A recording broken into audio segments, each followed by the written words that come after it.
Selamat datang pada demo singkat ini. Nama saya Calvin Ravin, selaku mahasiswa Teknik Informatika Universitas Katolik Parahyangan.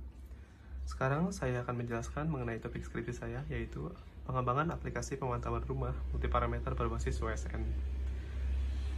Di mana untuk implementasi ini dibutuhkan 3 alat, yaitu alat perangkat untuk base station, di mana fungsinya akan menerima dan menyimpan data ke dalam database, dan terdapat 2 buah node sensor, yaitu node sensor A dan node sensor B.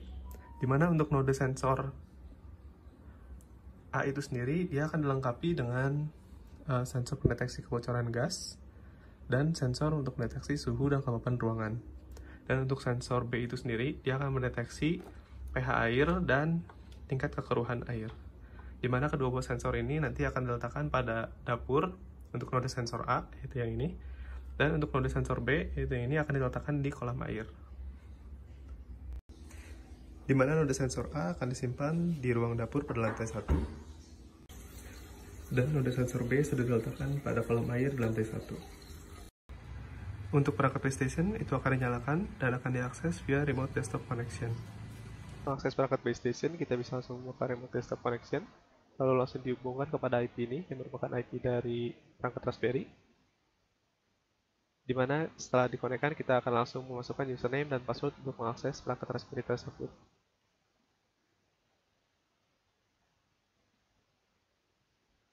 Setelah terhubung, kita bisa langsung menggunakan terminal untuk membuka aplikasi, di mana kita akan change directory ke aplikasinya.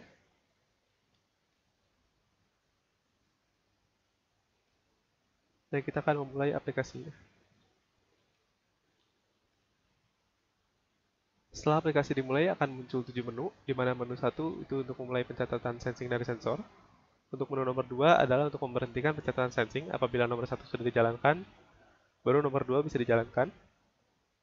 Dan nomor 3 itu akan mendaftarkan user pada website pemantauan. Nanti website pemantauan akan dijelaskan lebih lanjutnya. Untuk nomor 4 itu untuk mengupdate user password dari user yang sudah didaftarkan pada nomor 3.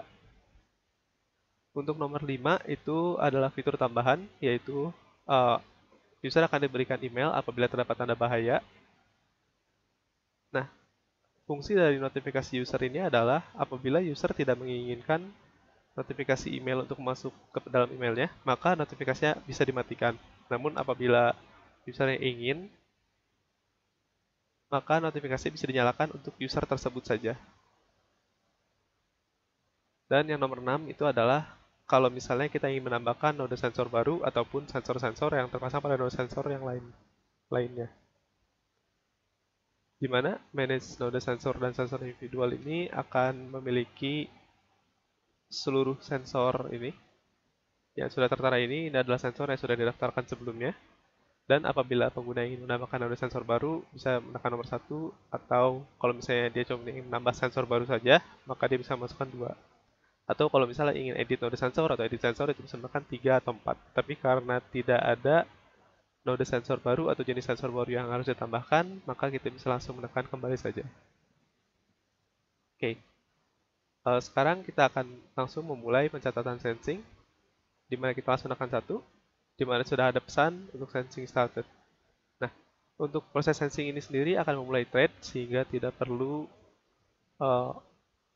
user tidak perlu diam saja di sini, namun user bisa misalnya ingin memanage node sensor baru atau update notifikasi atau menu lainnya, itu bisa langsung dijalankan karena sensing sebelumnya itu sudah dilakukan via thread. Oke, untuk selanjutnya itu akan dilanjutkan kepada penampilan aplikasi visual, yaitu website pemantauan yang akan digunakan oleh pengguna biasa. Di mana untuk mengaksesnya kita dapat membuka website lalu menekankan URL ini, di mana 192.168.126 itu merupakan IP dari Raspberry. Karena ini di host oleh Raspberry, maka kita akan menekankan IP Raspberry, lalu ke folder dari aplikasinya. Lalu ini adalah root untuk memulai halaman login. Di mana halaman login ini tadi sudah didaftarkan oleh admin, sudah disiapkan sebelumnya.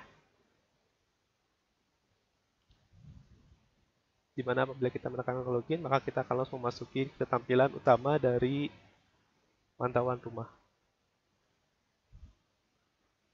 Oke, dikarenakan seluruh sensingnya tadi sudah dimulai, maka setiap parameter ini sudah terdaftar di sini, dan variabel ini akan berubah setiap kurang lebih 6 detik secara otomatis.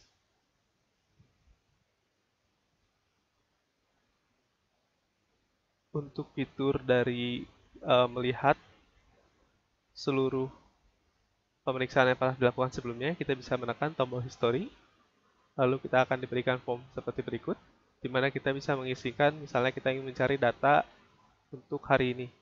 Kita bisa langsung memilih dari tanggal today hingga tanggal today. Lalu untuk parameter sensor, misalnya kita hanya melihat untuk LPG, asap, dan pH air. Ketika kita akan cari, dia akan menampilkan seluruh pengukuran sebelumnya yang sudah pernah diukur. Itu kita bisa mendapatkan data, misal untuk jam 3, menit keempat, detik ke-39, itu pH air terpantau 6,95 pada kolam air yang tadi sudah dijelaskan. Tapi tidak terdapat LPG dan tidak terdapat asap. Oke. Untuk fitur notifikasi tanda bahaya, itu sudah saya daftarkan untuk account ini, untuk email ini. Dan di mana untuk parameter-parameter yang akan diawasi oleh fitur notifikasi ini adalah parameter LPG, asap, dan karbon monoksida. Di mana parameter-parameter yang diawasi ini dapat ditambah oleh admin menggunakan fitur tambah sensor ataupun edit sensor. Di mana nanti akan diberikan pertanyaan apakah parameter dari sensor ini akan diawasi atau tidak. Sebagai percobaan dari fitur notifikasi, saya akan coba untuk membocorkan sedikit gas LPG, karbon monoksida, dan asap ke sensor pendeteksi gas.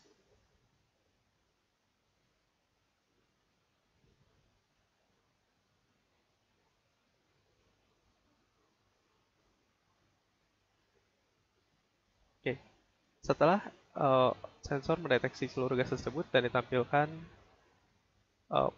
merah pada LPG, karbon monoksida, dan asap, kita bisa langsung melihat email dari usernya dan di refresh.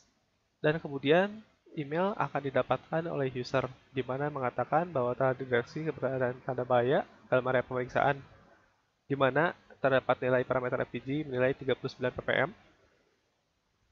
parameter karbon monoksida itu 386 ppm, dan parameter asap bernilai 96 ppm. Untuk mengakhiri sensing dari sensor, kita bisa kembali ke aplikasi PlayStation, lalu menekan tombol 2 untuk menutup catatan sensing, di mana ditandakan bahwa sensing sudah stop dan salah satu sensor sudah offline. Dan apabila admin ingin menyudahi aplikasi ini, maka dia bisa menekankan tombol 7 untuk keluar dari aplikasi. Sekian untuk demo singkat dari program yang telah saya buat, dan terima kasih.